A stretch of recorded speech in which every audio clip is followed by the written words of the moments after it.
Doctor Baba Saheb Ambedkar open university.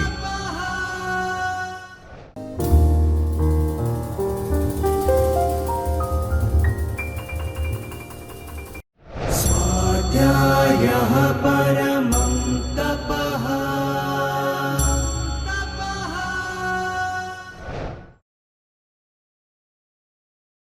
नमस्कार विद्यार्थी मित्रों, मैं Antim Patel, assistant professor in department of library and information science, doctor Baba Saheb Ambedkar open university Ahmedabad में आप सभी का हार्दिक अभिनंदन करता हूँ।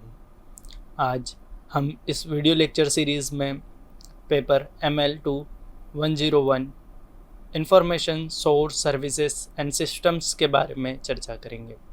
इस यूनिट में हम इस पेपर में हमें क्या क्या पढ़ने को, कौन कौन से इन्फॉर्मेशन की जानकारी प्राप्त होगी, उसके बारे में हम विस्तार से चर्चा करेंगे। एक ओवरव्यू लेंगे कि हमें इस पेपर में किन किन चीज़ों के बारे में क्या क्या जानकारी प्राप्त होगी, उसके बारे में हम आज इस वीडियो लेक्चर में विस्तृत से चर्चा करेंगे। तो आइए हम बात करते हैं कि first of information source and systems and services क्या क्या है। अगर हम इंफॉर्मेशन की बात करें तो इंफॉर्मेशन क्या है? कोई प्रोसेस डेटा है, उसे हम इंफॉर्मेशन कहते हैं, या ऑर्गेनाइज्ड है जो कि हमारे यूज़फुल है या मीनिंगफुल है, उस डेटा को हम इंफॉर्मेशन कहते हैं। तो उसी तरीके से इंफॉर्मेशन सोर्स क्या है? इंफॉर्मेशन का सोर्स जहाँ से हमें इंफॉर्मेशन प्राप्त होती है, जिसमें इंफॉर्मेशन कलेक्ट या स्टोर होती है, जैसे कि लाइब्रेरी भी हमारे लिए एक तरीके से इंफॉर्मेशन का सोर्स ही है।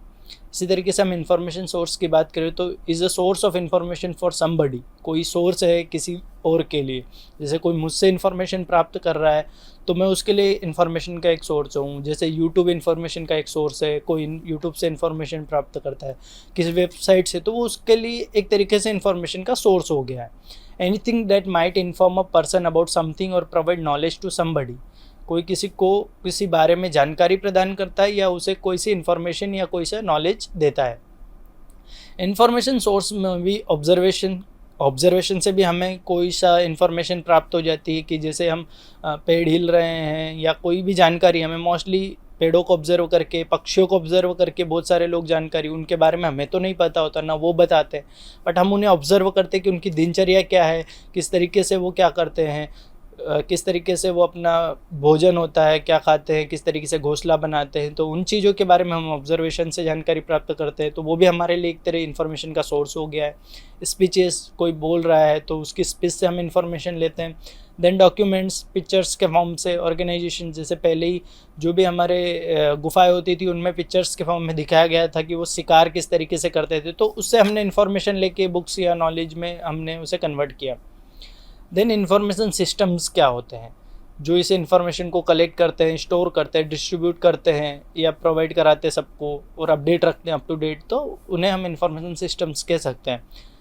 Is the collection of technical and human resources that provide the storage, computing, distribution and communication for the information required by all और some part of an enterprises और एजुकेशनल सिस्टम्स या other, जो कि information को store करते हैं, उसे collect करते हैं, स्टोर करते हैं, मैनिपुलेट करते हैं, एनालिसिस करते हैं, डिस्ट्रीब्यूट करते हैं और कम्युनिकेशन करते हैं, तो उनको हम क्या करते हैं? Information systems. इसी तरीके से information services is a common name for an organisation with in enterprises. This is responsible for its data processing and information systems और सर्विसेज, जो कि इंफॉर्मेशन सिस्टम्स के द्वारा जो सर्विसेज, जो कि कम्युनिकेशन करने के लिए इंफॉर्मेशन को जो सर्विसेज प्रोवाइड की जाती है, जैसे ट्रांसलेशन हुआ, बिब्लियोग्राफिकल सर्विसेज हुआ, लाइब्रेरीज के बारे में हम बात करें तो ये दी जाती है। जैसे टेक्निकल अगर इंक्वायरी की बात करें तो अगर आप किसी इंस्टीट्यूट या इंफॉर्मेशन सिस्टम में कम्युनिकेट करना चाहते हैं, वहाँ से कोई इन्फॉर्मेशन कि भाई BU में एग्ज़ाम्स कब से स्टार्ट हो रही है या हमारा रिजल्ट आया है नहीं आया, उसकी जानकारी के लिए आप इंक्वायरी डेस्क पे जब कॉल करते हैं तो उसे टेक्निकल इंक्वायरी या हम मोबाइल इंक्वायरी से हम वो इन्फॉर्मेशन प्राप्त करते हैं।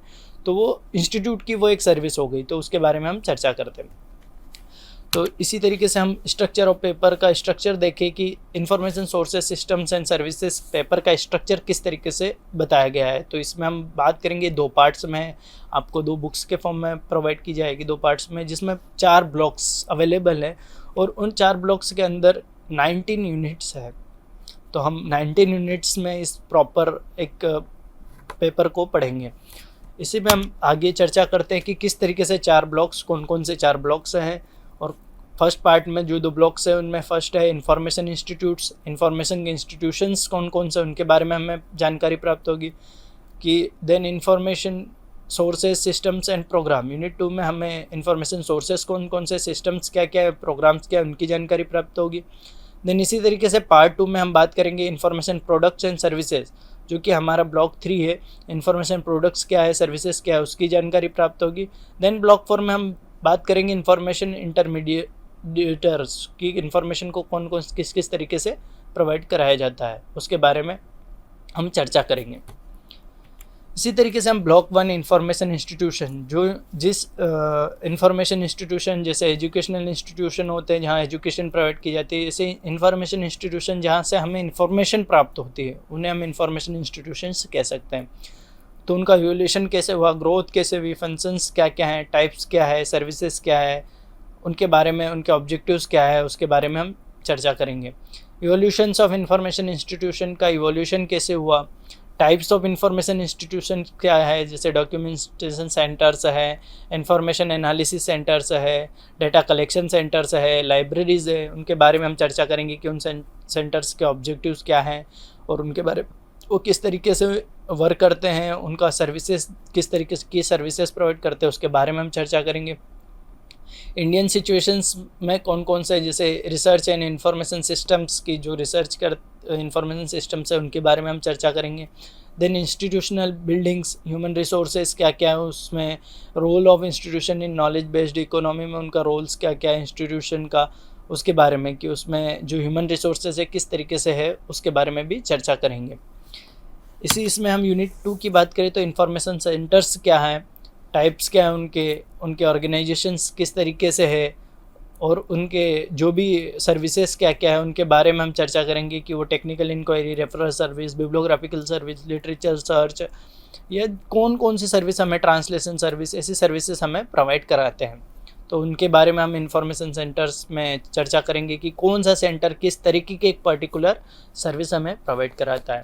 प्लानिंग एज इंफॉर्मेशन सेंटर, एक इंफॉर्मेशन सेंटर की प्लानिंग क्या किस तरीके से होती है। अगर हमें मान लीजिए कोई सा इंफॉर्मेशन सेंटर रन करना है या डेवलप करना है, स्टेबलाइज करना है, तो उसको हम किस तरीके से, क्या क्या चीज़ें हमारे पास होनी चाहिए, किस तरीके का ह्यूमन रिसोर्स होना चाहिए, या किस बेसिस पे हम अगर कर रहे हैं तो उसके लिए हमें स्टडी कौन सी करनी चाहिए, उसके बारे में हम चर्चा करेंगे। कि भाई पायलट स्टडी पहले करना पड़ेगा कि किस एरिया, किस फील्ड में हम कर रहे हैं, तो उससे रिलेटेड कौन कौन से इंफॉर्मेशन सिस्टम ऑलरेडी है या नहीं है, उनके बारे में हम चर्चा करेंगे। एग्जांपल्स ऑफ इंफॉर्मेशन सिस्टम्स के एग्जांपल्स कौन कौन से, जैसे नेशनल लेवल पे या इंटरनेशनल लेवल पे जो इंफॉर्मेशन सेंटर्स हैं उनके बारे में, जैसे central drug research information centre, इस तरीके के बहुत सारे इंफॉर्मेशन रिसर्च सेंटर्स हैं जो एक पर्टिकुलर टॉपिक या पर्टिकुलर नेशन के लिए, जैसे ट्रांसलेशन सेंटर्स हुआ, इस तरीके के बहुत सारे पेटेंट इंफॉर्मेशन सेंटर्स हुए, तो जो ओनली एक स्पेसिफिक टॉपिक है इस पे देते, तो उनके बारे में भी हम चर्चा करेंगे कि वो नेशनल लेवल पे है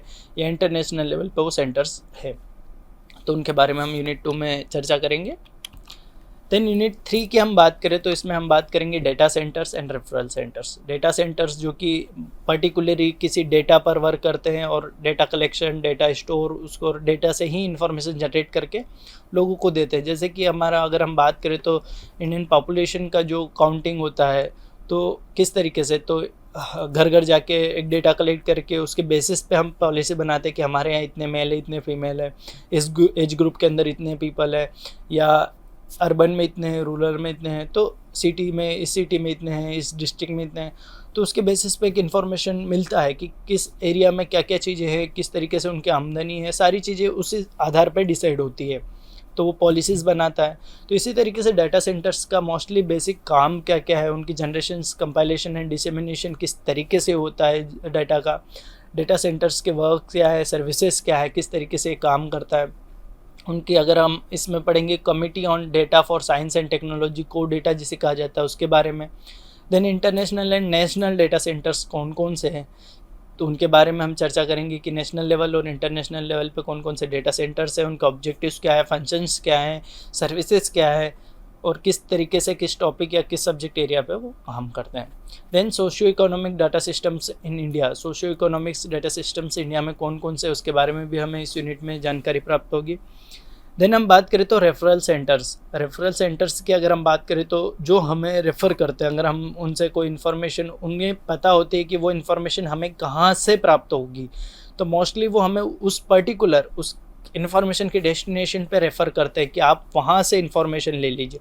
जैसे अगर मान लीजिए आपने किसी यूनिवर्सिटी के एक टेलीफोन या कहीं पे कॉल किया कि मुझे एग्ज़ाम से रिलेटेड इन्फॉर्मेशन चाहिए, बट आपने उसकी रेफरेंस डेस्क या पे कॉल किया है, तो वो आपको बताएगा कि आप एग्ज़ाम डिपार्टमेंट में वो आपके कॉल कन्वर्ट करेंगे या आपको इन्फॉर्मेशन देंगे कि आप वहाँ से ले लीजिए। तो आपको उन्होंने रेफ़र किया, या तो कभी कभी आपको वो इन्फॉर्मेशन लेने के लिए आपको वहाँ पे रेफ़र करते हैं कि आप उस सेंटर पे चलिए, आपको पर्टिकुलर इन्फॉर्मेशन वहाँ पे मिलेगी। तो इस तरीके से रेफरल सेंटर्स भी होते हैं जो मदद करते हैं इन्फॉर्मेशन प्रोवाइड करवाने में। उनकी सर्विसेज किस तरीके की वो स्पेसिफिक सर्विसेज देते हैं, तो मोस्टली बहुत तरीके के अगर हम सर्विसेज की वो हमें, मान लीजिए हमको उन्हें डॉक्यूमेंट देते हैं तो ट्रांसलेशन भी करवा के कहीं और से हमें प्रदान कराते हो तो रेफ़र करते हैं हमें। तो इस तरीके की सर्विसेज हमें पढ़ने को मिलेगा कि क्या क्या इसमें होता है।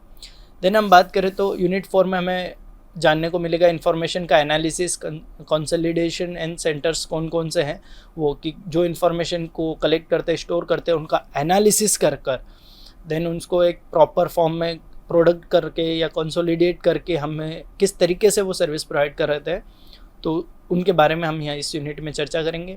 तो genesis of information analysis and consolidation centres का किस तरीके से डेवलपमेंट हुआ, किस तरीके से वो आए, उनका एवोल्यूशन हुआ, उसके बारे में। इंफॉर्मेशन कंसोलिडेशन क्या है, barriers to the use of information में बैरियर कौन कौन से हमें आते हैं कि किस तरीके से हम जब इंफॉर्मेशन को एनालिसिस करते हैं या कंसोलिडेट करते हैं तो उसमें क्या क्या बैरियर्स का हमें सामना करना पड़ता है, ऑब्जेक्टिव्स क्या है, यूज़र्स कौन कौन से, किन यूज़र्स के लिए ये सेंटर्स डेवलप किए जाते हैं, processes in information analysis and consolidation में कौन कौन से प्रोसेसेस का हम यूजेस करते हैं कि एनालिसिस जो किया जाता है उसमें हम क्या क्या प्रोसेस यूज़ करते हैं कि इस तरीके के डेटा के लिए हमें पर्टिकुलर ये प्रोसेस यूज़ करते हैं या कंसोलिडेट करने के लिए इस प्रोसेस का इस्तेमाल करते हैं, उनके बारे में हम पढ़ने जानने को मिलेगा। Then information analysis and consolidation centres के बारे में, कौन कौन से सेंटर्स हैं उनके बारे में हमें जानने को मिलेगा, जिन्हें हम IAC सेंटर्स भी कहते हैं। Planning and management of IAC centres की प्लानिंग किस तरीके से की जानी चाहिए, उनका मैनेजमेंट किस तरीके से करना चाहिए, उसके बारे में। Then examples of IAC centres in India, IAC centres India में कौन कौन से सेंटर्स ऐसे हैं जो कि इंफॉर्मेशन का एनालिसिस एंड कंसोलिडेशन करके हमें इंफॉर्मेशन प्रोवाइड कराते हैं, तो उनके बारे में भी हम इस यूनिट 4 में जानकारी प्राप्त होगी। देन इसमें हम ब्लॉक 2 की बात करते हैं, तो information sources, systems and programmes. इसमें इंफॉर्मेशन के सोर्सेस कौन कौन से हैं, सिस्टम्स कौन कौन से हैं, प्रोग्राम्स कौन कौन से, उनके बारे में हमें जानकारी प्राप्त होगी। जैसे हमने पहले पढ़ा कि इंफॉर्मेशन सोर्सेस क्या क्या होते हैं जहाँ से हमें पर्टिकुलर इंफॉर्मेशन प्राप्त होती है, उसका कैटेगराइजेशन यूनिट 5 में हम पढ़ेंगे कि इंफॉर्मेशन सोर्सेस की कैटेगरीज कौन कौन सी कैटेगरीज में इंफॉर्मेशन सोर्स को डिवाइड किया गया है, किस किस तरीके के इंफॉर्मेशन सोर्स होते हैं उनके बारे में हमें जानने को मिलेगा। इसमें हम बात करते हैं information sources and information resources. Information source कौन कौन से जहाँ से हमें इंफॉर्मेशन प्राप्त होती है और उसके रिसोर्सेज कौन कौन से हैं, उनके बीच में एक डिफरेंस क्या है, इंफॉर्मेशन सोर्स और information resources. Then information sources की कैटेगरीज कौन कौन सी है, अगर हम कैटेगरीज में बात करें तो टाइप्स, कंटेंट एंड मीडिया के बेसिस पे इनको डिवाइड भी किया गया है, जिसमें हम अगर टाइप्स की बात करें तो documentary and non documentary source of information की बात आती है कि डॉक्यूमेंट के फॉर्म में और नॉन डॉक्यूमेंट्री नाम से ही पता चल रहा है, तो किस तरीके के डॉक्यूमेंट्स इसमें कवर होते हैं उनके बारे में हमें जानकारी प्राप्त होगी। Then content, primary, secondary and tertiary. Primary जो कि हमारी जो ओरिजिनल रिसर्च पेपर्स या होते हैं वो प्राइमरी, देन उन्हीं का वो करके सेकेंडरी रिव्यूज़ होते हैं या डिक्शनरीज होते हैं ये। देन टर्सरी जो उनसे रिलेट करके हमें इंडेक्स या एब्स्ट्रैक्टिंग सर्विसेज वो देते हैं। तो ये इस तरीके से primary, secondary and tertiary source of information क्या है, उन्हें कौन कौन से सोर्सेज को, किस इंफॉर्मेशन सोर्स को या इंफॉर्मेशन रिसोर्सेज को प्राइमरी, सेकेंडरी, टर्सरी में डिवाइड किया गया है, उसके बारे में हम यहाँ पे कंटेंट के आधार पर उसको डिसाइड करेंगे। देन मीडिया की अगर हम बात करें तो इन्फॉर्मेशन जो सोर्सेस है उनका मीडिया ऑफ कम्युनिकेशन क्या है, तो जैसे अगर प्रिंट में है तो printed and non printed. Print में क्या क्या चीज़ें हमें, जैसे बुक्स जर्नल्स की बात अगर करें तो प्रिंट में भी आते हैं, देन नॉन प्रिंट में भी आते हैं। डिजिटल फॉर्म होने से। तो उसी तरीके से print and non print form में जो इन्फॉर्मेशन सोर्सेस है उनका डिवीज़न कैसे है। जैसे बहुत सारे अगर हम बात करें तो जो भी डिक्शनरीज है आजकल मोस्टली ऑनलाइन हो गई है। इंसाइक्लोपीडिया ब्रिटानिका भी आजकल ऑनलाइन आता है, पहले वो प्रिंट में आता था। तो इसी तरीके से अब वो इन्फॉर्मेशन ऑफ सोर्स जो है कि वो हमारे किस फॉर्म में आने लग गया है, नॉन प्रिंट फॉर्म में, डिजिटाइज। तो उनके बारे में हम चर्चा करेंगे यूनिट 5 में। देन यूनिट 6 की अगर हम बात करें तो print and non print sources में इसमें कि प्रिंट सोर्सेस क्या क्या हैं, कौन कौन से तरीके के प्रिंट सोर्सेस हैं, उनका फ्यूचर और प्रिंट मीडिया का फ्यूचर क्या है। मोस्टली आजकल प्रिंट फॉर्म में बहुत कम पब्लिकेशन होता है, उसके बारे में हम चर्चा करेंगे। किस किस टाइप्स के प्रिंट होते हैं, कैसे प्रिंट होना चाहिए, उसका मीडियम क्या होता है, सारी चीज़ों के बारे में हम इस यूनिट में चर्चा करेंगे। देन नॉन प्रिंट मीडिया में conventional media, electronic media, digital media या साइबर मीडिया या वर्चुअल रियलिटी के माध्यम से जो भी चीज़ें हैं कि किस तरीके से हमें जो इन्फॉर्मेशन सोर्सेस है, तो डिजिटल मीडिया में किस तरीके से है या इलेक्ट्रॉनिक मीडिया में किस तरीके से है, साइबर मीडिया में, तो उसके बारे में। स्टोरेज मीडियाज़ कौन कौन सी है, अगर हम बात करें तो स्टोरेज कौन कौन से मीडियाज़ में किया जाता है, जैसे फ्लॉपी डिस्क हुआ, मेमोरी कार्ड्स हुए।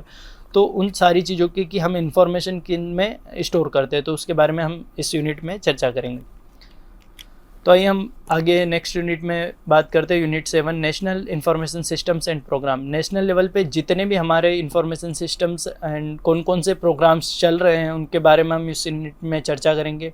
तो हम फर्स्ट ऑफ ऑल बात करते हैं कि information systems and programmes in science and technology में कौन कौन से इंफॉर्मेशन सिस्टम्स हैं उनके बारे में और कौन कौन से प्रोग्राम चलते हैं। तो जैसे निशट की अगर हम बात करें तो national information system for science and technologies के बारे में हम चर्चा करेंगे। BTIS की जैसे बायोटेक्नोलॉजी इंफॉर्मेशन सिस्टम की बात करेंगे। नेशनल इंफॉर्मेशन सेंटर की बात करेंगे। एनवायरनमेंट इंफॉर्मेशन सिस्टम की बात करेंगे। निस्केयर के इंडस्ट कंसोर्शियम की बात करेंगे। तो ये सारे साइंस एंड टेक्नोलॉजी फील्ड में जितने भी इंफॉर्मेशन सिस्टम्स एंड प्रोग्राम्स है उनके बारे में हम, उनके ऑब्जेक्टिव्स क्या क्या है, उनके फंक्शंस क्या है, उनके सारे चीज़ों के बारे में हम चर्चा करेंगे। सर्विसेज क्या है।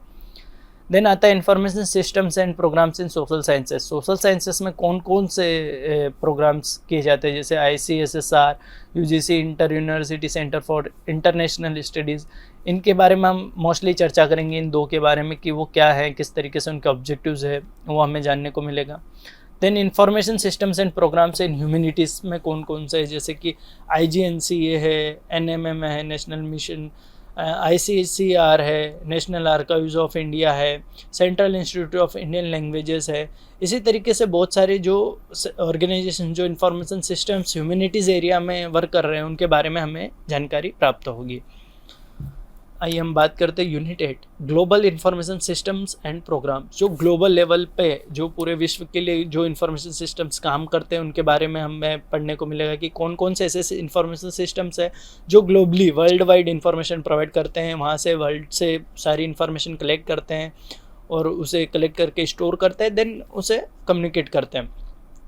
तो कौन कौन से ऐसे सिस्टम तो है, जैसे इंटरनेशनल न्यूक्लियर इंफॉर्मेशन सिस्टम है, एग्रिस है, इन्फोटेरा है, मेडलार्स है, केमिकल एब्स्ट्रैक्ट सर्विसेज है या इंस्पेक है, बायोसिस है। तो इसी तरीके से कौन सी फील्ड में कौन सा ग्लोबल इंफॉर्मेशन सिस्टम है, जैसे अगर एग्रीकल्चर की बात करें तो एग्रीज की अगर हम बात कर सकते हैं, न्यूक्लियर इसमें बात करते हैं तो आईनीस की बात कर सकते हैं, केमिकल साइंस में तो केस की बात कर सकते हैं, अगर फिजिकल एंड इंजीनियरिंग की बात करें तो इंस्पेक्ट की बात कर सकते हैं, बायोटेक्नोलॉजी की बात करें तो बायोसिस। तो इस तरीके से पर्टिकुलर कौन सी फील्ड में, जैसे UNESCO science and technology policy programme है तो ये यूनेस्को का science and technology mostly, UNESCO तो मोस्टली वर्ल्ड वाइड सारी फील्ड्स में काम करता है। तो इन सब के बारे में उनके ऑब्जेक्टिव्स क्या हैं, मिशंस क्या क्या हैं, उनकी किस तरीके से वो सर्विसेज प्रोवाइड कराते हैं, कौन कौन से इन्फॉर्मेशन देते हैं, कौन सा स्कोप क्या है उनके, तो उन सारी चीज़ों के बारे में हम इस यूनिट में पढ़ेंगे। हम बात करते हैं unit 9 national and international information organisation. इसमें हम पढ़ेंगे कि जो नेशनल लेवल पे जो पर्टिकुलर जैसे किसी देश में ही वो इंफॉर्मेशन ऑर्गेनाइजेशन है, वो उस देश के लिए ही काम करती है, उस देश के बेटर डेवलपमेंट के लिए ही वो ऑर्गेनाइजेशन, तो वो नेशनल लेवल।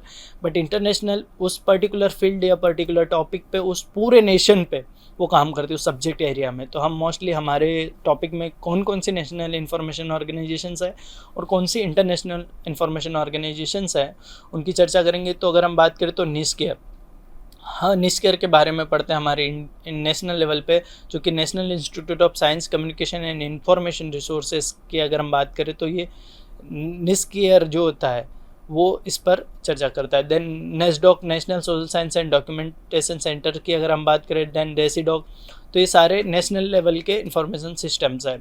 उसी तरीके से बात करें हम इंटरनेशनल की तो इफ्ला है, फाइडी है, कोडेटा है, यूनेस्को है, पीजीआई है, जनरल इंफॉर्मेशन प्रोग्राम।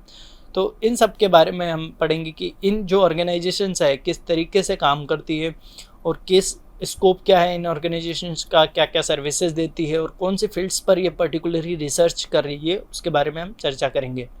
देन आता है स्पेशल ऑर्गेनाइजेशंस, जैसे ISI, institute of scientific information, जो एक स्पेशल जो उनका गोल होता है या विज़न होता है, ऑब्जेक्टिव, उसको लेकर ये लोग काम करते हैं। तो इसी तरीके से हम national and international information organisations हैं, उनके ऑब्जेक्टिव, उनके मिशंस के बारे में इस यूनिट में पढ़ेंगे। आइए हम बात करते हैं block 3, information products and services. हमने इंफॉर्मेशन प्रोडक्ट्स की बात की कि जो इन्फॉर्मेशन को हम कलेक्ट करते हैं उन्हें किसी एक फॉर्म में, जैसे कि न्यूज़लेटर हुआ, इन हाउस जर्नल्स हुआ, बुक्स हुआ, बुलेटिन्स हुआ, या अदर जो भी इंफॉर्मेशन सोर्सेस हैं, इंसाइक्लोपीडिया, डिक्शनरीज, इनमें हम कन्वर्ट करके उन्हें रखते हैं। तो उसी तरीके के इंफॉर्मेशन प्रोडक्ट होते हैं।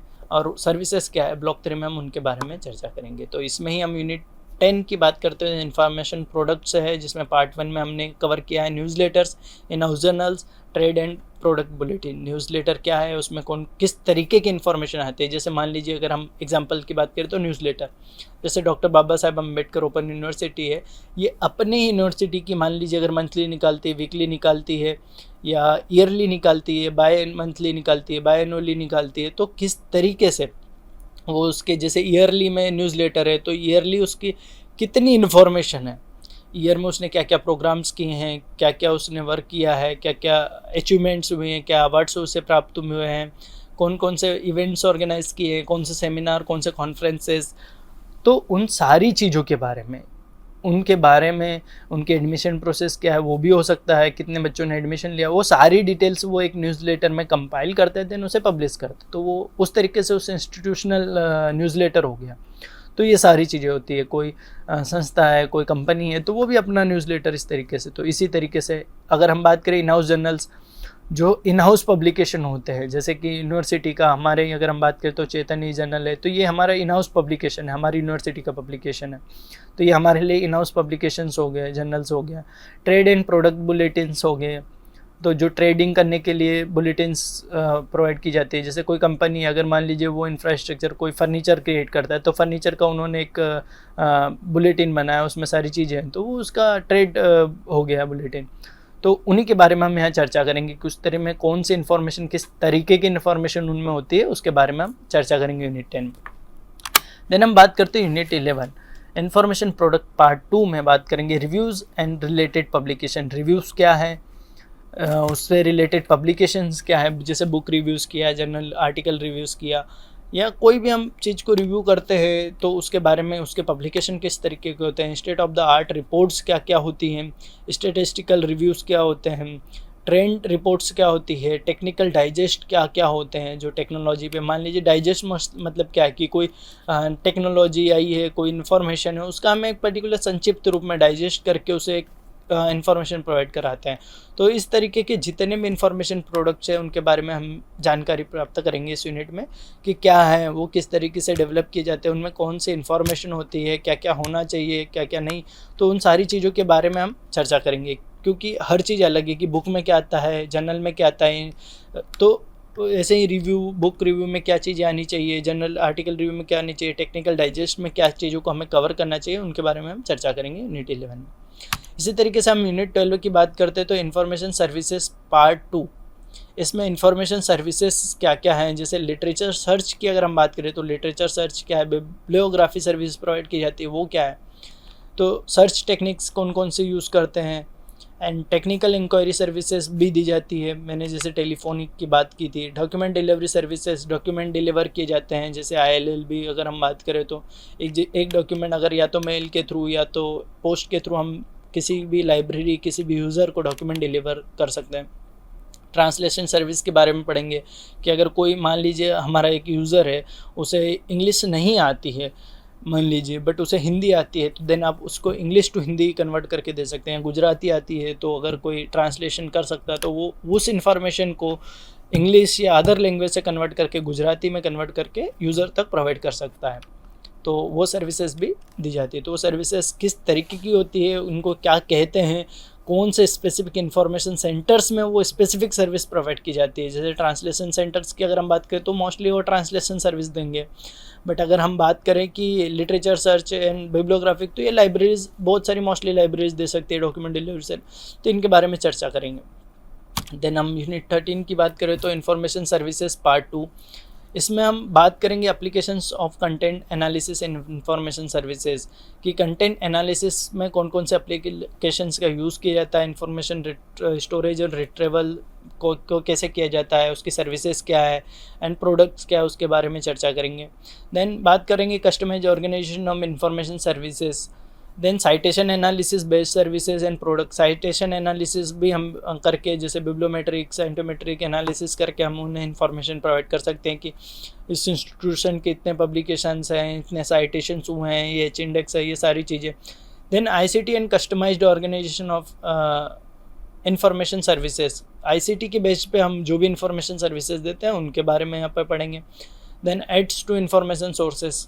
इन्फॉर्मेशन सोर्सेज में और क्या क्या चीज़ें हम एडिंग कर सकते हैं, क्या क्या चीज़ों की जानकारी दे सकते हैं। टेबल ऑफ कंटेंट्स की बात करते हैं, इंडेक्सेस की बात करते हैं, बुक रिव्यूज़ की बात करते हैं, गाइड टू इन्फॉर्मेशन सोर्सेज की बात करते हैं, या रेफरेंस लाइब्रेरियन जो रेफ़र करता है कोई स्मॉल चीज़ के बारे में जानकारी प्रदान करे। इसी तरीके से ये चीज़ें दी जाती।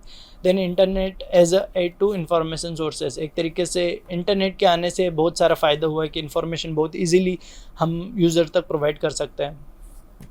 देन अगर हम बात करें ब्लॉक फॉर्म में तो इंफॉर्मेशन इंटरमीडियरीज की बात करें तो हम इसमें यूनिट 14 में बात करते हैं library and information professionals. Library and professionals जो होते हैं वो इंफॉर्मेशन एक जैसे बुक के फॉर्म में या जर्नल्स के फॉर्म में या किसी भी फॉर्म में इंफॉर्मेशन है तो वो यूज़र तक प्रोवाइड कराता है। तो हम इंटरमीडिएट का काम करते हैं, वो इन्फॉर्मेशन को प्रोवाइड कराते हैं।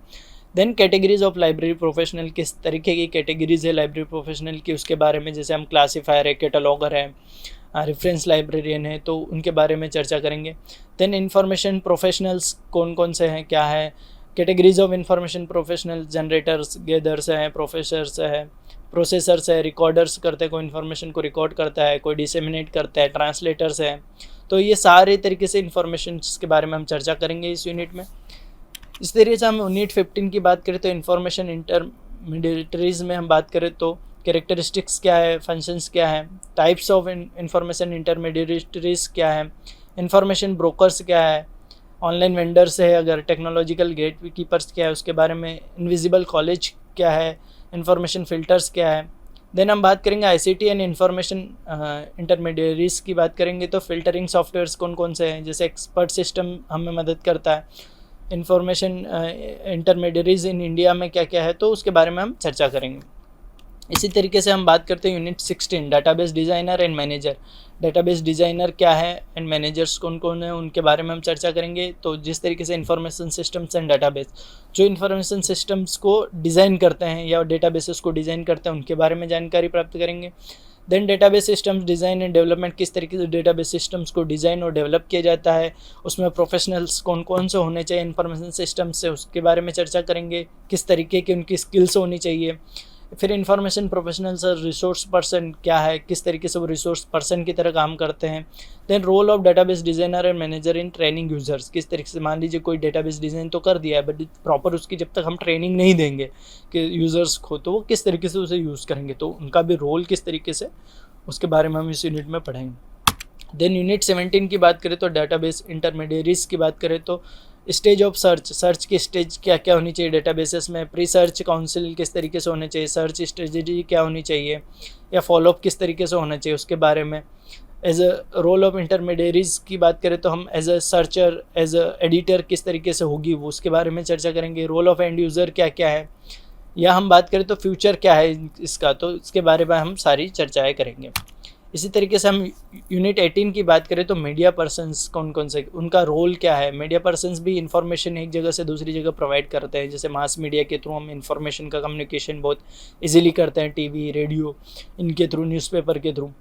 फिर कंपोनेंट ऑफ मास मीडिया क्या है। प्रिंट मीडिया में अगर हम बात करें तो न्यूज़पेपर, न्यूज़लेटर, ये सारी, radio broadcasting, television, motion pictures के थ्रू, ऑडियो विजुअल मीडिया के फॉर्म से, एडवर्टाइजमेंट करके, बैनर्स के फॉर्म में, and public relation, public 1-to-1 public relation, एक इन्फॉर्मेशन किस तरीके से। Then ICT and mass media में क्या है, दोनों में डिफरेंस क्या है, दोनों के एडवांटेज क्या है, दोनों का इंटर रिलेटेड रिलेशनशिप क्या है, उसके बारे में चर्चा करेंगे। Media persons as a source of information, जो कि सोर्स ऑफ इन्फॉर्मेशन एक्चुअल में है, जो सोर्स प्रोवाइड भी कराते हैं, सोर्सेज से इन्फॉर्मेशन कलेक्ट करते हैं और पब्लिक तक या यूज़र्स तक वो इन्फॉर्मेशन देते हैं। Then reference and referral tools in mass media में, रेफरेंस एंड रेफरल टूल्स क्या है, उनके बारे में हम यूनिट 18 में विस्तार से जानकारी प्राप्त करेंगे। इसी तरीके से हम बात करते हैं यूनिट 19 इंटेलिजेंट एजेंट्स की बात करें तो क्या है intelligent agents. Test for intelligence के लिए क्या क्या टेस्ट होने चाहिए, लर्निंग इन एजेंट्स में क्या क्या होनी चाहिए, एजेंट्स, इंटरनेट एजेंट्स की अगर हम बात करें तो जैसे email, web browsing, information agents, FAQs, web mining, ये भी हमारे लिए एक इंटेलिजेंट एजेंट्स है जो ऑटोमेटिक इन्फॉर्मेशन को एनालिसिस करके इन्फॉर्मेशन, जैसे हम FAQ मान लीजिए बात करते हैं तो FAQ हम उसमें क्वेश्चंस होते हैं, उन्हें हम प्रॉपर हमारे लिए डायरेक्ट आंसर हमें मिल जाता है। Web mining agents, distributed agents and mobile agents, तो इन सारी के बारे में हम इस यूनिट 19 में चर्चा करेंगे कि ये क्या है, इंटेलिजेंट एजेंट्स क्या है, उनके फंक्शंस क्या क्या हैं और उनके टाइप्स में कौन कौन से आते हैं, तो उसके बारे में हम चर्चा करेंगे। तो आज हमने पूरे इस जो भी ब्लॉक है हमारा 4th ब्लॉक में हमने सारे बात की कि इंटरमीडियरीज कौन कौन सी है, उसमें क्या क्या चीज़ें होनी चाहिए, जैसे इंटेलिजेंट एजेंट्स की बात की, डाटाबेस सिस्टम्स की बात की, तो इन सारी चीज़ों के बारे में हम यूनिट ब्लॉक 4 में पढ़ेंगे। तो इसी तरीके से हमने आज पेपर ML2 101 में जितने हम information source, services and products के बारे में बात की कि किस तरीके से हमारे इंफॉर्मेशन सोर्सेज हैं, सर्विसेज क्या क्या हैं एंड प्रोडक्ट्स क्या क्या हैं, उसके बारे में हमने सारी चर्चाएं की कि क्या क्या हमें जानने को मिलेगा, कौन कौन से हमारे इंफॉर्मेशन ऑर्गेनाइजेशंस है, सेंटर्स है, डेटाबेसेस हैं, उनके बारे में हमने चर्चा की। और हमने इसमें बेसिक ये जाना कि नेशनल लेवल, इंटरनेशनल लेवल पे कौन कौन सी इंफॉर्मेशन ऑर्गेनाइजेशन है, इंफॉर्मेशन सेंटर्स है, डेटाबेस सेंटर्स है, और हमें इस पेपर में उनके बारे में क्या क्या पढ़ने को मिलेगा, किन चीज़ों के बारे में हमें जानकारी प्राप्त होगी जो कि हमारे आगे हमें मदद करेगा कि हमें क्या क्या चीज़ें स्पेसिफिक पढ़नी चाहिए या हमारे जो सिलेबस में क्या क्या चीज़ें कवर है। तो आज हमने एक उसका प्रॉपर ओवरव्यू लिया कि हमें इस पेपर में जो चीज़ें पढ़ने को मिलेगी उसके बारे में आज हमने इस वीडियो लेक्चर सीरीज़ में आपको जानकारी प्रदान की है। तो इस वीडियो लेक्चर सीरीज से जुड़ने के लिए आप सभी का हार्दिक अभिनंदन और आभार। स्वाध्यायः परमं तपः।